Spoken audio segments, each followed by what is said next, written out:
میں نے جو آرٹیکل آپ کو دیا تھا وہ ڈاکٹر محمود آئی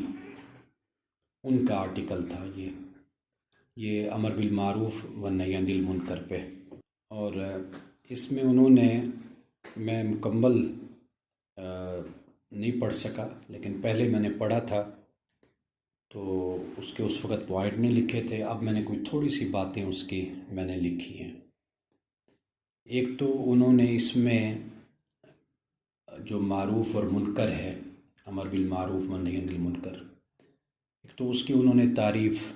بتائی ہے کہ معروف کس کو کہتے ہیں اور منکر کس کو کہتے ہیں، کیونکہ ہمارے ہاں یہ جو بحث ہے اس کو آپ معمولی بحث نہ سمجھیے، یہ بہت ہی اہم ہمارے ہاں کی بحث ہے۔ ہمارے خاص طور پر جو مذہبی مراکز ہیں وہاں سے یہ بحث اٹھتی ہے، امر بالمعروف و نہی عن المنکر۔ کوئی بھی مذہبی جماعت ہوگی، کوئی مذہبی گروہ ہوگا تو وہ سیاسی بنیادوں پر جب بھی کھڑا ہوگا تو اس کی بنیاد وہ اسی کو بناتا ہے، امر بالمعروف اور نہی عن المنکر، کہ ہمیں حکم ہے کہ ہم نیکی کا حکم دیں اور برائی سے روکیں۔ اور پھر اس معاملے میں وہ حدیث بھی آپ کو معلوم ہے کوٹ کی جاتی ہے کہ جس میں یہ کہ تم میں سے جو بھی منکر دیکھے تو اسے چاہیے کہ وہ اپنے ہاتھ سے اس کو بدلے، اور ہاتھ کے بعد پھر زبان، اور پھر دل سے برا جانے، اضعف الایمان اس کو کہا گیا۔ تو میں نے خاص طور پر یہ آرٹیکل اسی لیے دیا تھا کہ چونکہ یہ بڑی اہم بحث ہے تو آپ اس کو پڑھیں، اور اس کو پڑھنا اس لیے بھی لازم اور ضروری ہے کہ آپ کے آس پاس جو آوازیں اٹھتی ہیں ان میں ہمیشہ یہی ایمبیگوٹی، یہی ابہام اور یہ کنفیوژن ہوتی ہے، ابہام ہوتا ہے کہ ہمیں یہ تو کہا جاتا ہے کہ نیکی کا حکم دو اور برائی سے روکو، لیکن جو اس کا ایک نظام ہے اور نظم ہے وہ کیا ہونا چاہیے، اور لمیٹیشنز کیا ہیں، حدود کیا ہیں کہ جن میں رہ کر ہم نے امر بالمعروف و نہی عن المنکر کا کام کرنا ہے، اور ہمیں یہ بھی پتہ ہونا چاہیے کہ امر بالمعروف و نہی عن المنکر کیا ہے۔ چونکہ آپ جامعہ میں پڑھتے ہیں اور ہمارے جامعات میں اور پھر مذہب کے حوالے سے جو تنظیمات وجود میں آتی ہیں سیاسی، اور بعض اوقات ایسا بھی ہوتا ہے کہ یہ تنظیمیں معاشرے میں اپنے تئیں جو وہ دیکھتے ہیں کہ برائی ہو رہی ہے تو وہ اپنی بے چینی سے اور اضطراب کی وجہ سے اس کے خلاف کئی دفعہ ایسے قدم اٹھا بیٹھتے ہیں کہ جو معاشرے میں، جیسے گزشتہ سیشن میں بھی میں نے اس بات کو بیان کیا تھا کہ اس سے اچھے نتائج سامنے آنے کے بجائے برے نتائج سامنے آتے ہیں۔ آپ کو یاد ہوگا میں نے اس پر علامہ ابن قیم کی کتاب اعلام الموقعین سے میں نے آپ کو بتایا تھا کہ وہ کہتے ہیں کہ بھائی کہیں پر آپ برائی سے روکتے ہیں تو وہ لازم فرض ہوتا ہے، اور کہیں پر روکنا آپ پر مبنی ہوتا ہے، یعنی آپ کا اجتہاد ہے کہ آپ روکیں یا نہ روکیں۔ کئی مقامات ایسے ہوتے ہیں جو مکروہ ہوتے ہیں، کئی مقامات ایسے ہیں جہاں پر حرام ہے، تو ان کا کہنا یہ ہے کہ اس کو نہ سمجھنے کی وجہ سے معاشرے میں فساد برپا ہوا ہے، انتشار برپا ہوا ہے۔ یعنی نہ سمجھنے سے مراد یہ ہے کہ نیکوکار لوگ، متقی لوگ، علماء، فضلاء اور معاشرے میں مبلغین اور دعوت دین کا کام کرنے والے، انہوں نے جب اس حکمت کو نہیں سمجھا تو انہوں نے جو قدم اٹھایا تو اس سے خیر برآمد نہیں ہوئی، ہمیشہ معاشرے میں انتشار برپا ہوا۔ تو یہ بڑی اہم بات ہے۔ تو میں نے آپ کو پہلے کسی سیشن میں بھی کوئی فوٹو کاپی میں نے آپ کو نہیں دی، تو یہ چونکہ میں چاہتا ہوں کہ آپ اس کو اچھے طریقے سے سمجھیں کہ امر بالمعروف و نہی عن المنکر ہے کیا، اس لیے کہ آپ نے پڑھنے کے بعد مساجد میں جانا ہے، مدارس میں جانا ہے، آپ نے کالجز یونیورسٹیز میں جانا ہے، معاشرے میں، سماج میں جانا ہے، تو آپ کو پتہ ہو کہ آپ کی حدود کہاں تک ہیں، آپ نے کہاں تک ایک اللہ کے دین کا کام کرنا ہے، اور لوگوں کے مزاج، واقعات، حالات، ان کی طبیعتیں، ان کا رہن سہن، ان کی تہذیب، ان کی ثقافت کا آپ نے کتنا لحاظ کرنا ہے. یہ وہ چیزیں ہیں کہ جو ان کا سمجھنا بے حد ضروری ہے. تو میں جہاں تک ڈاکٹر محمود عائز صاحب کا یہ میں نے آرٹیکل دیکھا ہے، تو میں آخر میں تو کہوں گا عبداللہ آپ کو کہ آپ تھوڑا سا اس پر آخر میں بتائیے، لیکن پہلے میں آپ کو چند باتیں بیان کر دیتا ہوں. ایک تو معروف اور منکر کی انہوں نے تعریف بیان کر دی ہے. معروف کے بارے میں انہوں نے کہا ہے کہ یہ جسے ویل نون اور ریکگنائزڈ، جسے ہم کہتے ہیں چیز پہچانی ہوتی ہے معاشرے میں اور اچھی معروف ہوتی ہے، تو اس کو ہم کہتے ہیں معروف. یعنی جو ایک اپنی ریکگنیشن رکھتی ہے، لوگ اس کو جانتے ہیں کہ ایک اچھا کام ہے، تو وہ معروف ہوتا ہے. اور منکر کیا ہے؟ وہ کہتے ہیں کہ جو مس ڈیڈ اور ناٹ اپرووڈ اور ناٹ ایکسیپٹڈ ہوتا ہے، معاشرے میں اسے قبول نہیں کیا جاتا، تو وہ اس کو منکر کہتے ہیں. اس کے بعد انہوں نے معتزلہ کے بارے میں بتایا کہ معتزلہ عقل کو معیار بناتے ہیں، ریزن کو، کہ جسے عقل مانتی ہے تو وہ ٹھیک ہے. یعنی عقل کس پر؟ حسن اور قبح پر اس کی بنیاد رکھتی ہے. تو عقل جس کو مانتی ہے تو وہ کہتے ہیں کہ وہ ٹھیک ہے. یعنی جو اچھی لگتی ہے عقل کو وہ معروف ہے، جو اس کے مطابق نہیں ہے وہ اس کو کہتے ہیں وہ منکر. یہ معتزلہ کی تعریف انہوں نے بیان کی ہے، اور حقیقت یہی ہے کہ یہ تعریف معتزلہ کی ہے. اگر معتزلہ پر جو کتابیں ہیں اگر آپ دیکھیں تو اس میں یعنی یہی تعریف ہمیں بتائی جاتی ہے. اس کے علاوہ انہوں نے سلفی اور اشاعرہ کی جو بات کی ہے، سلفی اور اشاعرہ، اشعری جن کو ہم کہتے ہیں، ان کی تعریف یہ بیان کی ہے کہ قانون جس عمل کو یا اٹرنس جس کو انہوں نے کہا، یا ایکشن ڈیڈ، جو قانون اس کو اچھا کہتا ہے تو وہ اچھا ہے، اور جس کو قانون کہتا ہے وہ ٹھیک نہیں تو وہ ٹھیک نہیں ہے. اب اس قانون سے مراد یعنی ایک قانون اللہ کا قانون ہے، ایک قانون دنیا کا قانون ہے، دو قانون ہو جاتے ہیں. اب جیسے میں نے ایک سیشن میں آپ کو یہ بتایا تھا کہ ریاست کا جو قانون ہوتا ہے، اب ٹریفک لائٹس کی آپ پابندی کرتے ہیں، ٹریفک قانون کی، اب یہ پابندی کرنا یہ بھی ایک معروف ہے، کیونکہ یہ ایک اچھا کام ہے. اگر آپ اس کو توڑتے ہیں تو گویا کہ یہ منکر میں شمار ہوتا ہے. ایک تو یہ بات ہوگی. دوسری بات یہ ہے کہ اگر ہم اسلامی قانون کی بات کرتے ہیں تو اسلامی قانون کے مطابق بھی پھر یہی بات ہے کہ جسے اسلامی قانون اچھا کہتا ہے وہ اچھا ہے، اور جس کو برا کہتا ہے تو وہ برا ہے. اب یہ تھوڑا سا دائرہ وسیع ہو جاتا ہے. جب ہم سلفی یا اشاعرہ کی بات ہم کرتے ہیں تو یہ دائرے کو محدود کر دیتے ہیں، لیکن جب ہم معتزلہ کی بات کرتے ہیں وہ دائرے کو وسیع کرتے ہیں اور اس میں وہ عقل کو بھی شامل کر لیتے ہیں. معتزلہ ہرگز یہ نہ سمجھا جائے کہ معتزلہ قانون کو یا اسلامی قانون کو نہیں مانتے، وہ اس کو مانتے ہیں اور اس پر عمل بھی کرتے ہیں. ان میں بہت بڑے صالحین پیدا ہوئے، صلحاء پیدا ہوئے معتزلہ میں. تو ایسا نہیں ہے کہ بھئی ہم یہ سمجھیں کہ کوئی عقل کو مانتا ہے، معیار بناتا ہے تو وہ گویا کہ کوئی علم اور عمل سے محروم ہو جاتا ہے، تو ایسی بات نہیں ہے. اب جیسے علامہ زمخشری کا ہم ذکر کر رہے تھے تو تفسیر کشاف کہ وہ مفسر ہیں اور ہم اس کو ٹرانسلیٹ کر رہے ہیں اردو میں ہم تفسیر کشاف کو. تو علامہ زمخشری جو تھے وہ اپنا معتزلی تھے، لیکن ہمارے ہاں ان کو پڑھایا جاتا ہے. امام راغب اصفہانی ہیں، مفردات امام راغب کے، وہ بھی معتزلہ تھے. تو مطلب کہنے کا یہ ہے کہ ہرگز یہ نہ سمجھا جائے کہ کوئی اگر یہ کہتا ہے کہ عقل معیار ہے حسن اور قبح کا، تو اس کی بنیاد پر جو عقل جس کو پسند کرے گی تو وہ معروف ہوگا، جس کو عقل نہیں پسند کرے گی. یہ بھی ایک بہت بڑا معیار ہے کہ واقعی انسانی عقل یہ طے کرتی ہے کہ کیا اچھا ہے کیا برا ہے، کیونکہ انسانی عقل مفاد اور نقصان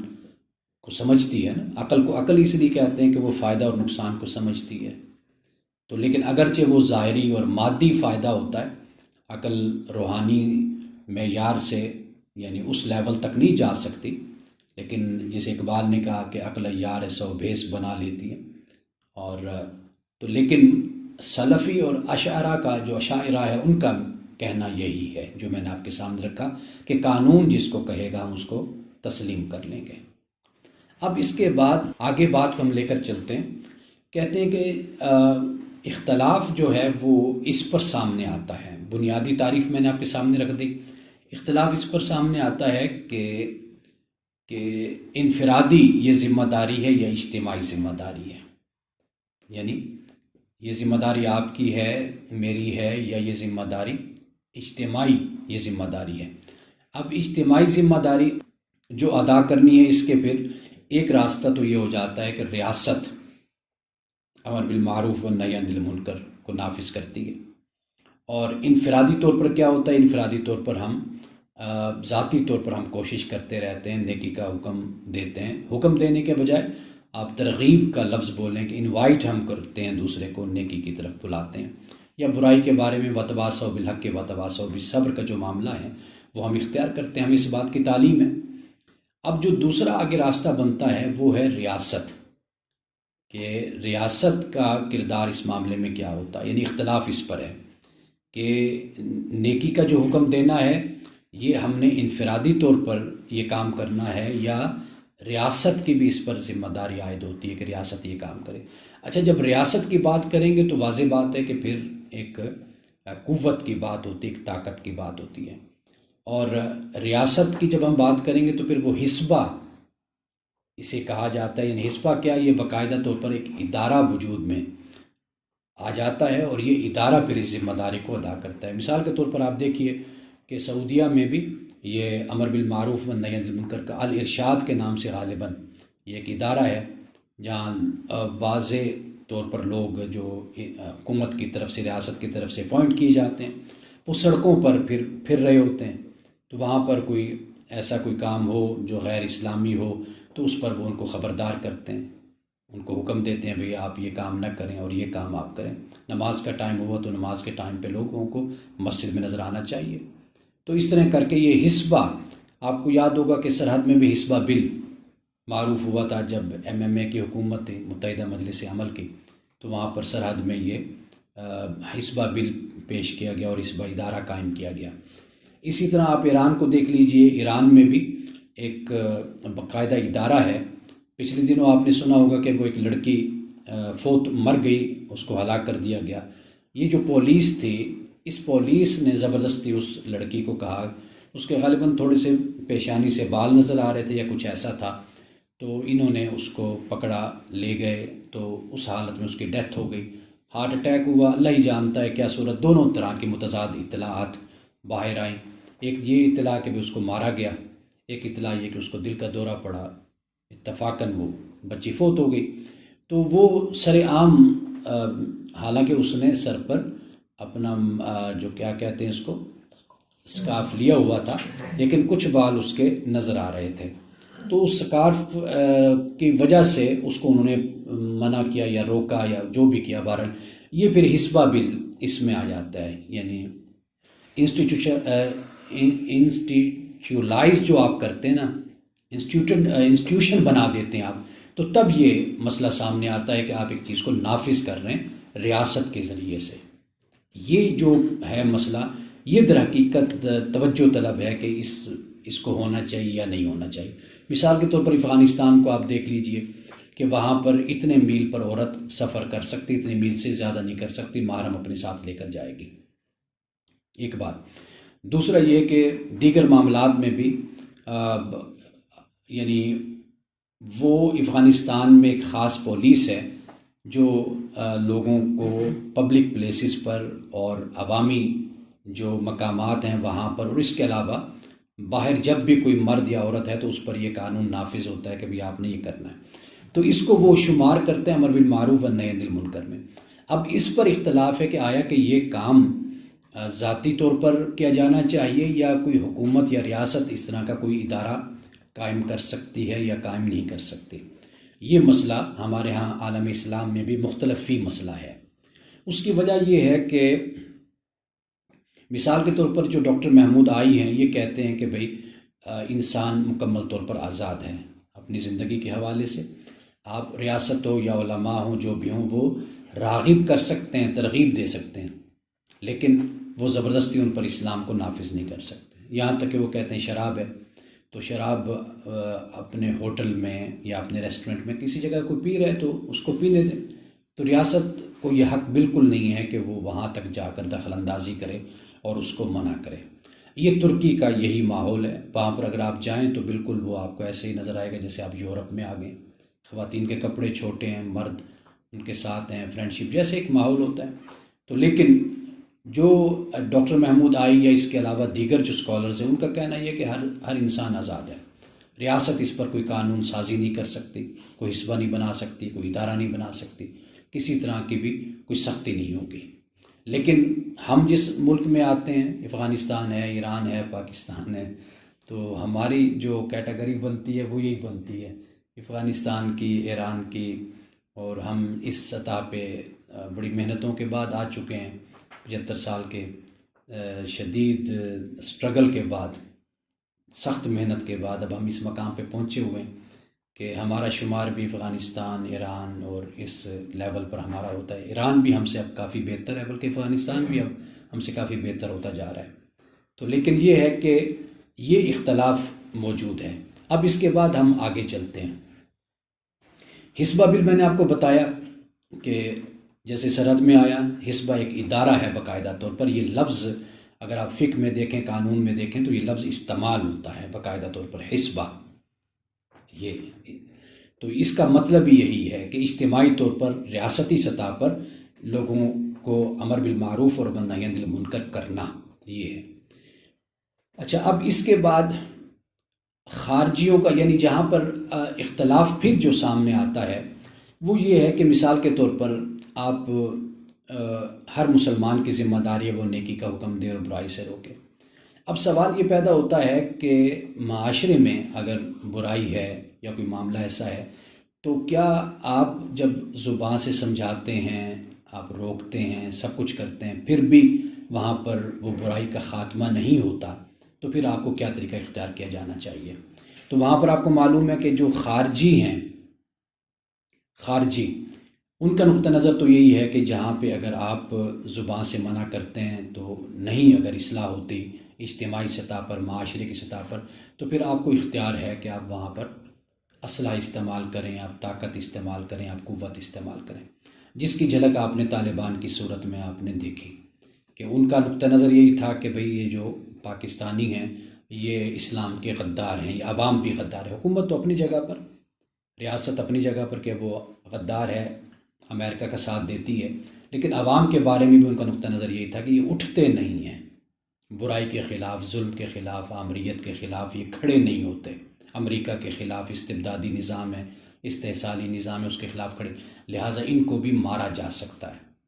تو یہ سوچ پھر یہاں سے پیدا ہوتی ہے کہ جب آپ یہ دیکھتے ہیں کہ معاشرے میں برائی جنم لے رہی ہے اور آپ اس کا خاتمہ نہیں کر سکتے، گفتگو سے، اخلاق سے، تبلیغ سے، دعوت سے نہیں ہوتا، تو پھر اس کا طریقہ یہ ہے کہ آپ طاقت کو استعمال کریں۔ اس کی سب سے بڑی مثال ہمارے سامنے جامعہ حفصہ لال مسجد کی مثال آپ کے سامنے ہے۔ اب وہاں پر جب انہوں نے یہ دیکھا کہ بھئی ریاست نہیں منع کر رہی، مثال کے طور پر کوئی مساج سینٹر ہے یا کوئی اس طرح کا کوئی برائی کا اڈہ ہے،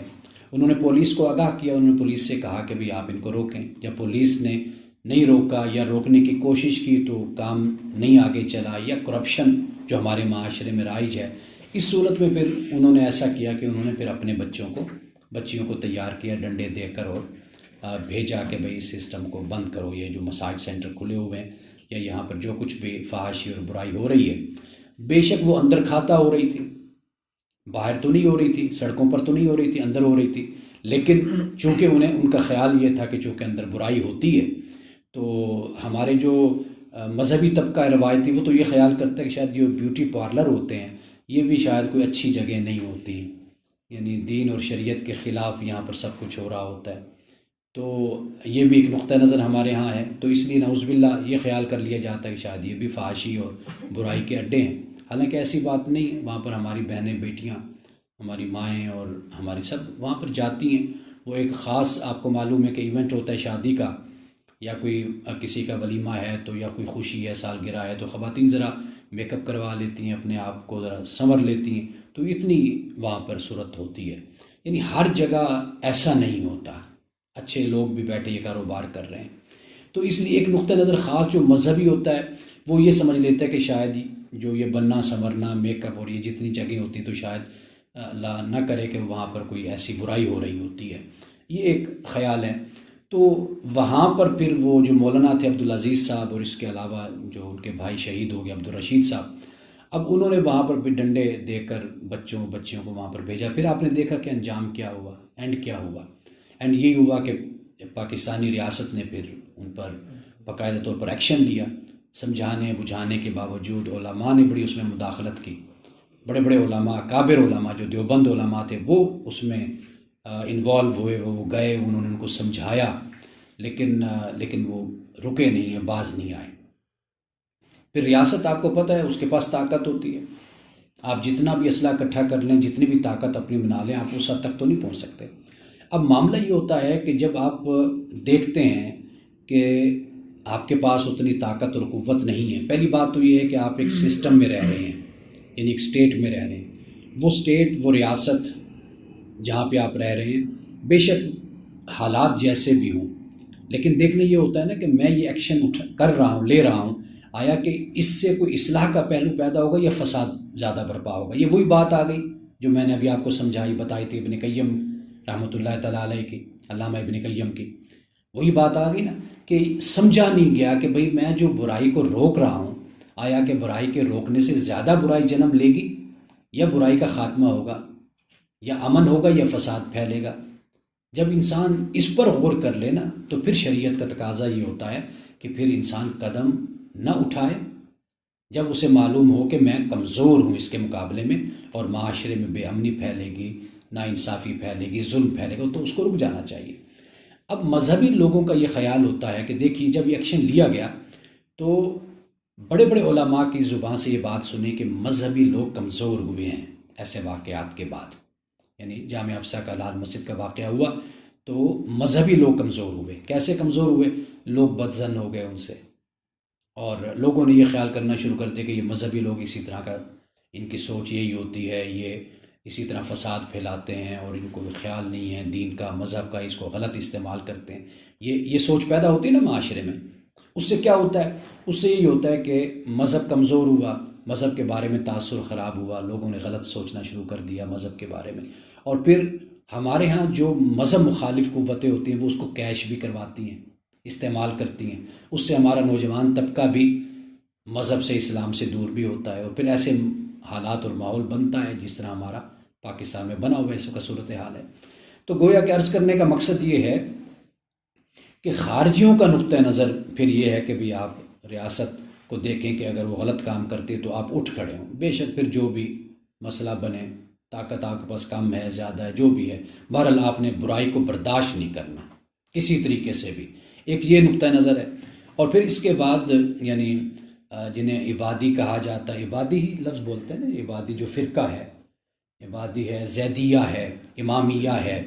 ان میں پھر کہیں پر کوئی خارجی کے ساتھ اتفاق کر لیتا ہے، کوئی خارجیوں سے اختلاف کر لیتا ہے. اختلاف امامیہ کا یہ سامنے آتا ہے، وہ کہتے ہیں کہ جی ہم اسلحہ نہیں اٹھا سکتے جب تک کہ امام غائب نہ آ جائیں، جب وہ آئیں گے تو پھر ہم ان کے ساتھ مل کر لڑیں گے. تو وہ امام جو ہیں وہ غائب ہیں، وہ ابھی تک آئے نہیں ہیں، تو اس لیے امامیہ جو ان سے ہیں وہ اس کے حق میں نہیں ہیں. لیکن کہیں پر وہ خارجیوں کے ساتھ بھی دینے کے لیے تیار ہو جاتے ہیں. لیکن امام ابو حنیفہ رحمۃ اللہ تعالیٰ علیہ اور حسن بصری کی جو رائے انہوں نے یہاں پر نقل کی ہے وہ یہ ہے کہ طاقت جو ہے ریاست اور عوام کے خلاف استعمال نہیں کرنی چاہیے. طاقت ریاست اور عوام کے خلاف استعمال نہیں کرنی. یعنی ریاست اگر جسے ہم خروج کہتے ہیں، خروج کی نوبت تو بہت دیر بعد آتی ہے نا، ہم اسے بہت جلدی لانے کی کوشش میں لگے رہتے ہیں کہ وہ جلدی آ جائے، لیکن جو خروج کا معاملہ ہوتا ہے وہ بہت دیر بعد اس کی نوبت آتی ہے. وہ رسول اللہ صلی اللہ علیہ وسلم نے بالکل واضح طور پر احادیث میں اس کو بیان کر دیا ہے کہ آپ کب حکمران وقت کے خلاف آپ قدم اٹھاتے ہیں یا اس کے خلاف خروج کرتے ہیں. تو وہ تب کرتے ہیں کہ جب کلی اور واضح طور پر ایک ایسا معاشرہ جہاں پر مسلمان رہتے ہیں اور بہت بڑی طاقت مسلمانوں کی ہے، اکثریت مسلمانوں کی ہے، تو وہاں پر اگر ایسا حکمران ہو کہ جو واضح طور پر مذاق اڑاتا ہو اسلام کا اور جنہیں ہم کہتے ہیں، کیا لفظ اس کے لیے بولتے ہیں کہ جو شاعر اسلام کا مذاق اڑاتا ہو، تو وہاں پر پھر ایسی صورت بنتی ہے نا۔ لیکن یہ ہے کہ جہاں ایسی صورت نہ ہو، چھوٹی موٹی باتیں ہوں، وہاں پر آپ اسلحہ لے کر کھڑے ہو جائیں اور آپ بغاوت کریں، تو وہ شرعی تقاضوں کے مطابق نہیں ہے۔ یہ یعنی کہ جو ہمارے ائمہ فقہا اور ہمارے جو بزرگ ہیں، ان کا نقطہ نظر یہی ہے۔ ایک امام احمد بن حنبل کی بھی رائے انہوں نے یہاں پر بیان کی ہے، اور وہ یہی ہے کہ زبان اور دل تک یہ معاملہ رکھنا چاہیے، زبان اور دل تک اس معاملے کو رکھنا چاہیے کہ آپ کہتے رہیں، اصلاح کرتے رہیں، بتاتے رہیں لوگوں کو، یہ معاملہ ہے۔ اور ایک نقطہ نظر انہوں نے سلفی نقطہ نظر بھی یہی بیان کیا ہے کہ بھئی ریاست کے خلاف نہیں اٹھنا چاہیے، نہیں کھڑا ہونا چاہیے۔ اب آپ دیکھ لیجئے کہ جو سلفی موجودہ ہیں، تو میرا خیال ہے کہ شاید وہ اس سے مختلف ہیں، یا جیسے مختلف مسلکوں میں اگرچہ ان کی جو اکثریت ہے وہ دوسری رائے رکھتی ہے، لیکن کئی دفعہ ایسے ہوتا ہے کہ ایک کلٹ جسے ہم کہتے ہیں، اور ایک گروہ سا مسلک میں سے اٹھ کھڑا ہوتا ہے، فرقے میں سے، وہ اپنا ہی ایک نقطہ نظر اختیار کر لیتا ہے۔ جیسے یعنی مختلف اگر آپ دیکھیے مسالک ہیں، ان میں سے اس طرح کے لوگ سامنے آ جاتے ہیں جو بڑی شدت اختیار کرتے ہیں، متشددانہ راستہ اختیار کرتے ہیں۔ یہ چیز پھر بعد میں نظر آتی ہے۔ تو آج کی جو یہ گفتگو ہے امر بالمعروف اور نہی عن المنکر، خاص طور پر آج چونکہ ممنوعات کے حوالے سے ہم نے بات کرنی تھی، تو یہ آج کی گفتگو کا ایک خلاصہ میں نے آپ کے سامنے رکھ دیا، جو ڈاکٹر محمود آئی صاحب کا جو اپنا جو ہے آرٹیکل ہے، اس کی روشنی میں، اگرچہ آخری کچھ ایک دو پیراگراف ہیں وہ میں جلدی کی وجہ سے نہیں پڑھ سکا، جو میرا اصل کاغذ تھا جس کو میں نے پڑھا ہے وہ گھر بھول آیا، اور یہاں پہ پھر اسپیشل دوبارہ مجھ کو وہ سارا اسٹڈی کرنا پڑا ہے، تو اس میں سے چند نکات میں نے یہ آپ کے سامنے رکھے ہیں۔ تو اب آج کی جو یہ گفتگو ہے اور جو یہ آرٹیکل ہے، اس سے ہمیں جو بات سمجھ آتی ہے، ہاں ایک اور بات جو یہاں پر میں اس کی وضاحت کر دوں کہ جو حدیث پاک ہے، جس میں رسول اللہ نے صلی اللہ علیہ وسلم نے فرمایا کہ جو تم میں سے دیکھے برائی کو، منکر کو دیکھے، تو وہ اس کو طاقت، ید کا مطلب طاقت ہے، قرآن پاک میں بھی ید کو اللہ سبحانہ و تعالیٰ کی طاقت، قوت کے لیے استعمال کیا گیا۔ اللہ سبحانہ و تعالیٰ ہاتھوں والا ہے یا ہاتھ والا ہے، تو اس سے مراد طاقت اور قوت ہے۔ تو ایک تو رسول اللہ صلی اللہ علیہ وسلم نے یہ فرمایا کہ بھئی اگر تمہارے پاس طاقت، اب اس طاقت سے مراد کیا ہے؟ یعنی مراد یہ کہ مثال کے طور پر میں اس ادارے میں ہوں،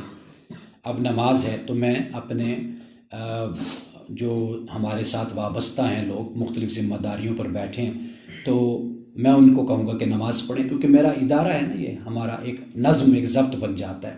اب ایسا ہو کہ میں نماز پڑھ رہا ہوں، دو بندے بیٹھے کھانا کھا رہے ہوں، تین جو ان سے بیٹھے مذاق کر رہے ہوں، ہنس رہے ہوں، دو چار اوپر بیٹھے اپنا اخباریں پڑھ رہے ہوں، تو یہ پھر ایک نظم نہیں قائم رہتا نا ادارے کا۔ یہ ایک فرم ہے، ایک کمپنی ہے، ایک فیکٹری ہے، وہاں پر ایسا معاملہ ہوتا ہے کہ آپ کو اوپر سے آرڈر ہوتا ہے کہ 1 بجے چھٹی ہوگی، 2 بجے آپ واپس آئیں گے، یہ 1 گھنٹہ برائے نماز ہے۔ یہ ایک ہے کہ میں جس سطح پر، جو بھی جس سطح پر اس کے ہاتھ میں طاقت ہے، مثال کے طور پر آپ جامعہ میں ہیں، اب جامعہ کے جو محتمم ہوں گے، واضح بات ہے انہوں نے یہ قانون بنایا کہ بھئی جب اذان ہو تو آپ لوگ نماز کے لیے پہنچیں۔ اب اگر وہ نماز کے لیے آپ کو سختی سے بھی کہتے ہیں، یعنی ایک قانون بنا دیا، تو اگر وہ آپ کو کہتے ہیں تو وہ حق بجانب ہیں، ان کو کہنا بھی چاہیے، ٹھیک ہے نا۔ ایک یہ اختیار ہوتا ہے۔ دوسری، جب رسول اللہ صلی اللہ علیہ وسلم نے یہ فرمایا کہ زبان کے ذریعے سے، زبان کا معاملہ یہی ہے کہ آپ کا جب کوئی اختیار نہیں ہے تو وہاں پر پھر آپ اپنی زبان سے کام لیں گے نا۔ آپ معاشرے میں ہیں، سماج میں ہیں، باہر ہیں، ادھر ادھر ہیں، کہیں جاتے ہیں، تو آپ کہتے ہیں کہ بھئی آپ نماز پڑھ لیں، کسی کو اچھی بات کی نصیحت کر دیتے ہیں، تو یہ وہاں پر ہے جہاں پر آپ کا اختیار نہیں ہے۔ تو اختیار جہاں پر ہے وہاں پر تو آپ قانون بنا دیتے ہیں، نظم و ضبط قائم کر دیتے ہیں، ایک طریقے سے چلتے ہیں۔ دوسرے نمبر پہ کیا ہے؟ جہاں پر آپ کو کوئی اختیار نہیں ہے، کنٹرول نہیں، واضح بات ہے، وہاں پر آپ پھر دوسروں کو نصیحت کرتے ہیں، دوسروں کو بتاتے ہیں۔ اگر یہ بھی ماحول ایسا نہیں بنتا، آپ دیکھتے ہیں کہ یہاں پر تو صورتحال بہت ہی عجیب سی ہے کہ کسی کو کہیں تو وہ جان کو آ جاتا ہے، تو وہاں پر پھر کیا ہے کہ وہاں فرمایا کہ دل میں تو کم از کم یہ کیفیت تو اپنی رکھو نا، کم از کم تم تو خدا کی بارگاہ میں سرخرو ہو نا، کہ تم تو اپنے دل سے صاف ستھرے تھے، ایمان والے تھے، تم نفرت بھی کرتے تھے اس برائی سے۔ تو یہ میرا خیال ہے کہ اس طریقے سے اس کو سمجھنے کی ہمیں ضرورت ہے۔ اب جہاں تک ریاست کا معاملہ ہے، ریاست بھی انہی چیزوں میں ہی لوگوں کو کہہ سکتی ہے کہ جو بالکل ایک تو واضح طور پر بات ہو۔ یعنی اب مثال کے طور پر دیکھیے، افغانستان کے اگر کہتے ہیں جی 55 میل کے بعد عورت محرم لے کر چلے، پہلی بات تو یہ کہ یہ 55 ہو یا 57 ہو، 58 ہو، 60 ہو، یہ تو فقہا کا اختلاف ہے، کوئی یہ دین کی نص تو ہے نہیں۔ آپ سمجھے میری بات کو؟ پہلی بات تو یہ کہ یہ کوئی نص تو ہے نہیں کہ ہم کہیں کہ بھئی یہ دین کا حکم ہے کہ آپ نے اس پر کرنا ہے۔ اچھا، دوسری بات یہ کہ محرم کا جو معاملہ ہے وہ بھی زیر بحث ہے، اس پر بھی گفتگو ہو سکتی ہے کہ رسول اللہ صلی اللہ علیہ وسلم کی ہمیں دونوں طرح سے حدیثیں ملتی ہیں، اور عرب کے وہاں کے حالات کو مد نظر رکھا جائے کہ جہاں پر مرد کی جان بھی محفوظ نہیں تو عورت کی جان کیسے محفوظ ہوگی، اور پھر لمبا سفر کرنا جانا، تو رسول اللہ صلی اللہ علیہ وسلم نے ان حالات کے پیش نظر آپ نے یہ فرمایا۔ تو مطلب یہ ہے کہ دونوں طریقے سے جب ہم دیکھتے ہیں تو اس کی ایک جسٹیفیکیشن، ایک توجیہ ہمارے سامنے آتی ہے۔ اب اس کو آپ قانون بنا دیں کہ جو 55 میل کے بعد عورت اکیلے سفر نہیں کر سکتی۔ اب جب حج کا معاملہ ہوگا، عمرے کا معاملہ ہوگا تو کہیں گے جی وہ محرم ساتھ ہونا چاہیے۔ ویسے عورت سارا یورپ پھرے گی، امریکہ جائے گی، یہاں سے بیٹھتی ہیں، ڈنمارک جانا ہو 6-7 گھنٹے کی فلائٹ ہوتی ہے، جہاز پہ وہ بیٹھتی ہیں، جا کر ادھر کوپن ہیگن ایئرپورٹ پہ اترتی ہیں، وہاں سے ان کو ان کا رشتہ دار، دوست، بھائی، بیٹا جو بھی ہے اس کو لے لیتا ہے، وہاں سے معاملہ ختم ہو جاتا ہے۔ 2 گھنٹے کی فلائٹ ہو، آپ امریکہ پہنچتے ہیں، 2 دن کی یا 1 دن کی فلائٹ ہو، آپ امریکہ پہنچتے ہیں تو محفوظ ہے، خاتون یہاں سے بیٹھ۔ لیکن جب عمرہ اور حج کی بات ہوگی تو سوال اٹھے گا جی محرم اس کے ساتھ ہے یا نہیں ہے۔ امام شافعی رحمۃ اللہ تعالیٰ علیہ نے تو یہاں تک کہہ دیا نا کہ بھئی اگر عورت ایک گروپ میں جاتی ہے تو جا سکتی ہے۔ تو کہنے کا میرا مقصد یہ ہے، میں اس بحث میں نہیں جانا چاہ رہا کہ بھئی آیا کہ عورت محرم کے بغیر سفر کرے یا نہیں۔ میں آپ کو یہ بات سمجھانا چاہتا ہوں کہ اگر کوئی قانون بھی کوئی بنایا جاتا ہے، ریاست اگر ایک نظم بناتی ہے تو وہ بھی تو وہاں پر بنانا چاہیے نا کہ جہاں پہ کوئی واضح کوئی نص، قطعی الثبوت اور قطعی الدلالت کی جو ہم بات کرتے ہیں، کم از کم وہ بات تو وہاں ہو نا، پھر بھی بات مانی چاہیے۔ اور پھر دوسری بات یہ ہے کہ ایک ہے کہ سر عام، عوام، سڑکوں پر، پبلک پلیسز، یہ ایک علیحدہ چیز ہے۔ ایک ہے ریسٹورنٹ اور ہوٹلز اور علیحدہ کسی کا اپنی جگہ پر ہونا، یہ 2 مختلف چیزیں ہیں۔ ہمیں صحابہ کرام خلفائے راشدین سے یہ معلوم ہوتا ہے، اسلام سے، کہ کسی کے ذاتی معاملات میں دخل اندازی نہیں کرنی چاہیے۔ رسول اللہ صلی اللہ علیہ وسلم نے فرمایا کہ جو تم گناہ کرتے ہو، غلطی کرتے ہو، وہ تمہارا اور تمہارے خدا کا معاملہ ہے، لیکن جب وہ مجھ تک پہنچے گی پھر میں اس کی سزا دوں گا۔ مطلب یہ ہے کہ انسان اگر پرائیویسی میں ہے، خلوت میں ہے، وہ کوئی غلطی کرتا ہے، وہ کوئی اچھائی کرتا ہے تو اس کا تعلق ریاست کے ساتھ نہیں ہوتا۔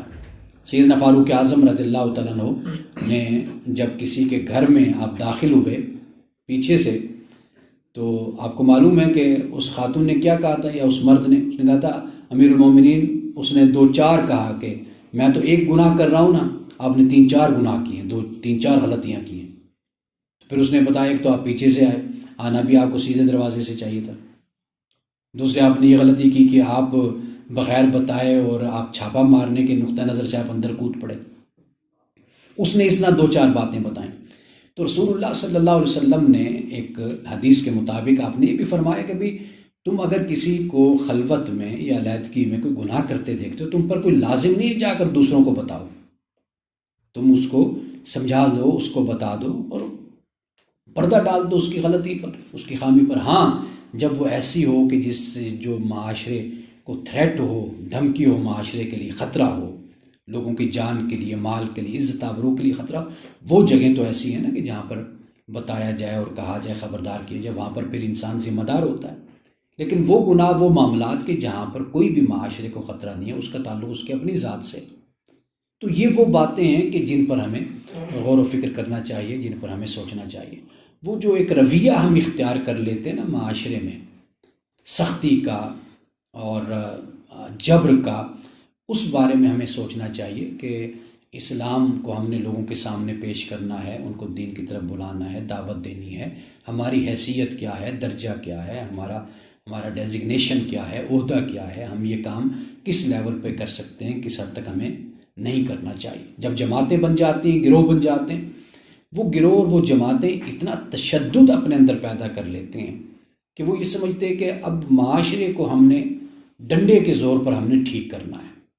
آپ دیکھ لیجئے، پوری ہسٹری پڑھ کر آپ دیکھ لیجئے کہ ڈنڈے کے زور پہ معاشرہ کبھی ٹھیک نہیں ہوا، کبھی معاشرے کی اصلاح نہیں ہوگی۔ تو ہمیں پورے درک اور ادراک کے ساتھ، بصیرت کے ساتھ، ہمیں علم کے ساتھ ہمیں ان چیزوں پر غور کرنا چاہیے، اور پھر اپنا کردار معاشرے کی بہتری کے لیے اور اصلاح کے لیے ہمیں ادا کرنا چاہیے۔ جی عبداللہ صاحب۔ سر آپ نے اچھا خاصا اس کو سم اپ کر دیا، بریفلی سم اپ کر دیا۔ میں صرف ایک ایڈیشن کرنا چاہوں گا اور اس کے بعد اس پر ایک دو کنسرنس ہیں آپ سے پوچھوں گا۔ سر آخر میں انہوں نے معتزلہ کا نقطہ نظر بیان کرتے ہوئے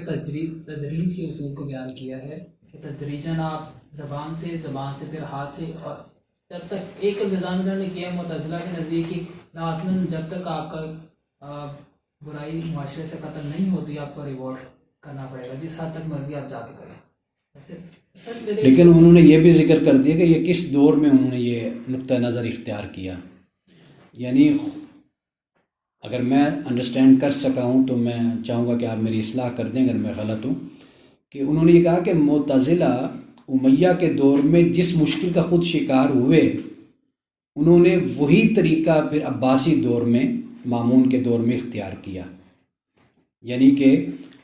ایک جگہ پر ایک دور حکومت میں معتزلہ کے ساتھ جو رویہ اختیار کیا گیا، معتزلہ نے وہی رویہ عباسی دور میں، مامون کے دور میں دوسروں کے ساتھ اختیار کیا۔ یہ کہنا چاہتے ہیں؟ سر یہ کہنا یہ چاہتے ہیں کہ معتزلہ اس اصول کے پیش نظر اموی دور ہو یا چاہے عباسی دور ہو، انہوں نے رویہ اپنا اسی طرح کا رکھا ہے، اسی مزاج کے مطابق وہ چلے ہیں۔ انہوں نے جو برائی ہے اس کو ختم کرنے کے لیے شدت بھی اختیار کی ہے، اور نرمی تدریج کو بھی اختیار کیا ہے۔ اچھا، میرے ایک تو کنسرنس ہیں اس آرٹیکل کو لے کے۔ فرسٹلی تو اس میں ریفرنسز نہیں ہیں، یہ وداؤٹ ریفرنس نہیں، ریفرنسز ہیں، سوری آگے ہیں ریفرنسز۔ اچھا ایک بات تو یہ کہ بشارت صاحب اس میں ریفرنسز ہیں میرا خیال ہے، اینڈ پہ ذرا اوپر سے لائیں گے جو کاغذ پڑے ہوئے ہیں، ہاں ذرا وہ لائیں، ریفرنسز ہیں۔ لیکن ایک بات یاد رکھیں، یہ ترکی میں تھا، یہ پھر انگلش میں ہوا، تو اس کا جو میتھڈ ہے نا، ان کا جو اسلوب ہے وہ ایسا محسوس ہوتا ہے یہ اپنے نقطہ نظر کی تائید میں دلائل لا رہے ہیں، ایسا نہیں کہ دلائل کی تائید میں اپنا نقطہ نظر بیان کر رہے ہیں، یعنی دلائل کی روشنی میں اپنا نقطہ نظر نہیں بیان کر رہے۔ ان کا جو نقطہ نظر ہے وہ میں نے آپ کو پہلے بتا دیا کہ ان کا نقطہ نظر بہت ہی آزاد نقطہ نظر ہے، کہ ان کا کہنا یہی ہے کہ بھئی انسان کی آزادی میں اللہ تعالیٰ نے کبھی مداخلت نہیں کی، کیونکہ یہ معاملہ خدا کے ساتھ ہے، خدا قیامت کے دن انسان سے پوچھے گا۔ ریاست کو کوئی حق نہیں ہے کہ انسان پر کوئی پابندی لگائے۔ ہاں وہاں پر ہو سکتی ہے پابندی جہاں پر جیسے میں نے بتایا کہ انسان کی جان، مال، عزت اور آبرو کو جہاں خطرہ ہوگا، تو وہاں پر وہ بھی تب جب وہ شخص خود جاتا ہے ریاست کے پاس۔ یعنی مثال کے طور پر میں نے اگر آپ کا حق مارا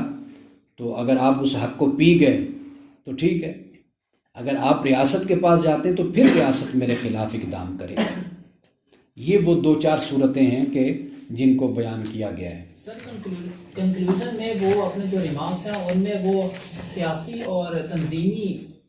سرگرمیوں کے جواز کے قائل ہیں، اس کے جواز کو وہ بیان کر رہے ہیں۔ کس کے جواز کو؟ سیاسی حکومت وقت کے خلاف سیاسی اور تنظیمی سرگرمیوں کے جواز کو بیان کر رہے ہیں۔ جو صاحب ہے نا کالم لکھنے والے، وہ نہیں اس کے حق میں، وہ صرف نقطہ نظر بتا رہے ہیں کہ بھئی مختلف لوگوں کا یہ نقطہ نظر ہے۔ یہ ان کے جو فائنل کنکلوڈنگ ورڈز ہیں نا، اس پرنسپل کو اس کی روشنی میں نتیجہ اخذ یہی کر رہے ہیں۔ میرے پاس اصل میں وہ کاغذ چونکہ نہیں تھے، یہ جو فردر ریڈنگ ہے، فردر ریڈنگ میں انہوں نے سارے حوالے نقل کیے ہوئے ہیں۔ فردر ریڈنگ دیکھیں تو اس میں انہوں نے سارے حوالے پورے نوٹ کیے ہوئے ہیں۔ اگر آپ کو پڑھنا ہو تو لیپ ٹاپ پہ آپ کو اگر بھیج دیں تو آپ اس کو وہاں پر بہت ایزیلی پڑھ سکتے ہیں۔ میں نے اب بیٹھ کر کوئی آدھا گھنٹہ لیپ ٹاپ پہ پڑھا ہے، تو بشارت صاحب کے پاس ہے USB میں، تو انہوں نے مجھے دیا ہے، تو وہ پڑھنا مجھے بہت اچھا اور آسان لگا ہے بنسبت اس کے جو میں نے فوٹو کاپی نکلوائی، تو نظر پر بھی اس کا کافی اثر پڑتا ہے۔ تو انہوں نے اس میں فردر ریڈنگ میں انہوں نے دیا ہوا ہے۔ باقی جو آپ کومنٹری کہہ رہے ہیں یہ میں نہیں پڑھ سکا، تو یہ میں پھر اس کو میں دیکھوں گا۔ کومنٹری یہی ہے نا، یعنی کنکلوژن اس کو بیان کر رہے ہیں۔ بالکل لاسٹ پیراگراف ہے 4 کا۔ ہاں نہیں، وہ میں اس کو بعد میں دیکھوں گا۔ تو بہرحال یہ کہ یہ کسی حد تک ہم اس کو سمجھنے میں امید ہے کہ کامیاب ہو گئے ہوں گے۔ میں صرف یہ بتانا چاہتا تھا کہ ممنوع جو ہے، ممنوعات، اس میں بھی یعنی اللہ سبحانہ و تعالیٰ نے ایک ترتیب رکھی ہے۔ مثال کے طور پر جو سب سے بڑا ممنوع ہے وہ ہے اللہ سبحانہ و تعالیٰ کی ذات کا انکار، یعنی جسے ہم الہادیت کہتے ہیں، ایتھیزم کہتے ہیں، خدا کی ذات کا انکار، وہ سب سے بڑا ممنوع اس کو ہم کہتے ہیں۔ پھر اس کے بعد آپ کو معلوم ہے کہ ادنا پھر درجے، جیسے ہمارے فقہا نے بھی ایک ترتیب بیان کر دی کہ فرض کے مقابلے میں حرام ہے، واجب کے مقابلے میں مکروہ تحریمی ہے، اور اس طرح مستحب یا سنت ہے اس کے مقابلے میں تنزیہ آ جاتا ہے، پھر اس طرح آگے یہ چلتا ہے۔ تو ایک تو یہ یعنی ممنوعات میں بھی اس بات کا خیال رکھنا ہے۔ اچھا پھر شرک ہے، یہ بھی یعنی جسے ہم کہتے ہیں کہ یہ ممنوعات میں یہ بھی سر فہرست آتا ہے شرک۔ اور پھر اس کے بعد اہل کتاب کا کفر ہوتا ہے، یہ پھر اس سے کم درجے پر ہے، کیونکہ مشرکین سے آپ کو معلوم ہے قرآن پاک نے بیان کیا کوئی نکاح کوئی تعلق نہیں ہو سکتا۔ اہل کتاب سے پھر بھی اجازت دے دی کہ ان کا کھانا بھی کھا سکتے ہو اور ان کی عورتوں سے تم نکاح بھی کر سکتے ہو۔ اچھا پھر اس کے بعد مرتدین کا جو کفر ہوتا ہے وہ بھی سب سے بڑا اس لیے ہے کہ ایک شخص ویسے کافر ہے تو وہ خیر ہے کہ وہ پیدائشی کافر، لیکن ایک شخص ہے جو اس نے اسلام قبول کیا پھر وہ کفر کی طرف پلٹ گیا، تو یہ جو کفر ہے یہ بھی زیادہ سنگین قسم کا یہ کفر ہے، اور یہ بھی ممنوعات میں آپ کہہ لیجیے کہ یہ اعلیٰ جو ممنوعات ہیں ان میں اس کا شمار ہوتا ہے۔ یہ اعلیٰ کا جو لفظ ہے نا، یہ تھوڑا سا مجھے یعنی پسند نہیں آیا کہ یہاں پر اعلیٰ کا لفظ نہیں بولنا چاہیے، یعنی یہ چونکہ یہ اسفل میں آتا ہے نا، بلکہ اس کو اسفل کہنا چاہیے کہ یہ اس ترجیح میں سب سے زیادہ جو گھٹیا ترین کام، ہاں یہ لفظ آپ بولیے کہ سب سے جو اسفل ہے، گھٹیا ترین جو ہے وہ یہ ہے یہ چیز۔ اب اس کے بعد اس طرح مرتدین کے بعد ہے جو نفاق ہے۔ اب نفاق کی بھی آپ کو معلوم ہے کہ 2 قسمیں پھر کی جاتی ہیں، نفاق اکبر کر لیں، نفاق اصغر آپ اس کو کر سکتے ہیں۔ رسول اللہ صلی اللہ علیہ وسلم کی حیات مبارکہ میں وہ جو نفاق تھا وہ ایمانی نفاق تھا۔ ہمارے ہاں جو نفاق ہوتا ہے وہ نفاق عملی آپ اس کو کہہ سکتے ہیں۔ اچھا پھر اسی طرح کفر ہے، وہ ہم پہلے بیان کر چکے کہ انکار خداوندی، وہ کفر اکبر یا اسفل آپ اس کو کہہ لیجیے، ہم اس کو شمار کر لیتے ہیں۔ اور پھر اس طرح جو گناہ کرنا ہے، گناہ صغیرہ یا گناہ کبیرہ، یہ بھی کفر میں شامل ہے، اس کو کفر اصغر۔ پھر اس پر بڑی لمبی بحث ہے معتزلہ کی اور پھر اشاعرہ کی، اہل سنت کی۔ پھر آپ کو پتہ ہے امام بخاری نے آغاز سے ہی اس بحث کو لے لیا کہ ایک شخص گناہ کرتا ہے تو وہ تو کہتے ہیں نا، خارجی کہتے ہیں وہ تو معتزلہ کہتے ہیں وہ تو مرتد ہو گیا نا، جس نے گناہ کیا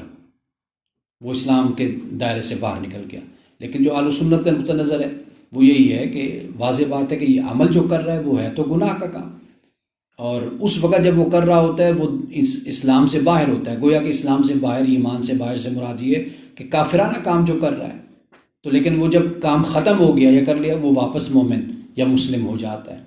تو یہ ہمیں یعنی یہ بڑی لمبی بحث ہے، میں اس میں نہیں جاتا۔ تو یہ جو گناہ ہیں یہ بھی ایک لحاظ سے کفر اصغر ہو جاتے ہیں، نافرمانی کرنا والدین کی ہے یا حقوق کو ادا نہ کرنا، یہ اس میں اس کو شمار کیا جاتا ہے۔ اچھا پھر شرک کی اگر ہم بات کریں تو شرک بھی 2 قسم کے ہو جاتے ہیں، شرک اکبر ہے بت پرستی وغیرہ، اور شرک اصغر یہی ہوتا ہے افرائیت من اتخذ الہہ ہواہ، کیا تو نے اس شخص کو دیکھا کہ جس نے اپنی خواہشات کو ہی اپنا معبود بنا دیا۔ اب یہ بھی ایک لحاظ سے شرک اصغر ہو جاتا ہے، یعنی ایک طرف رب حکم دے رہا ہے، دل مانتا ہے اور ایمان بھی ہے، سب کچھ ہے کہ یہ اللہ کا حکم عمل کرنا ہے، ماننا چاہیے، سب کچھ ایمان کے ساتھ، لیکن عمل غلط ہوتا ہے انسان سے، تو وہ جو حالت ہے وہ شرک اصغر پھر اس کو ہم کہتے ہیں۔ تو یہ چند یوں کہہ لیجئے کہ ہمارے علماء نے، فقہاء نے اور محدثین نے جہاں جہاں پر یہ احادیث آئی ہیں، قرآن کی آیات ایسی آئی ہیں، تو انہوں نے وہاں پر روشنی ڈالی ہے کہ بھائی کہ جو ممنوعات ہیں، پروہیبیٹڈ چیزیں ہیں، پروہیبیشن ہے، وہاں پر بھی اللہ تعالیٰ نے ایک ترتیب کے ساتھ چیزوں کو بیان کیا ہے۔ اس لیے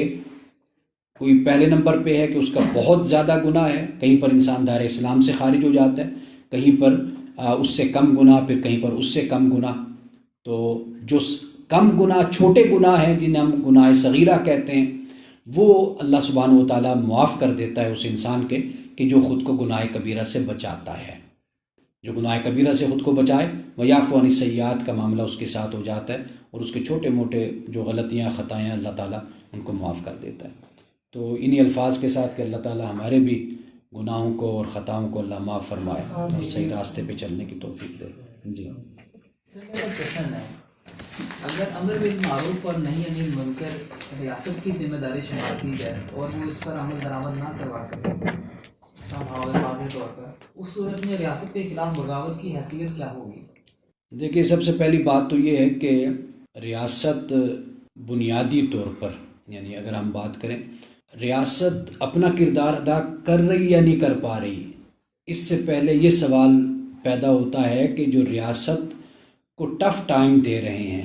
اسٹیٹ ود ان اسٹیٹ جو قائم کر رہے ہیں، ان کے ساتھ ریاست کا رویہ کیا ہونا چاہیے۔ اصل یہ سوال بننا چاہیے کہ اسٹیٹ کو جو رہتے ہوئے اسٹیٹ میں وہ جو کام کر رہے ہیں، ان کے ساتھ ریاست یا اسٹیٹ کیا معاملہ کرے۔ یہ ایشو ہے، اس پر غور کرنا چاہیے۔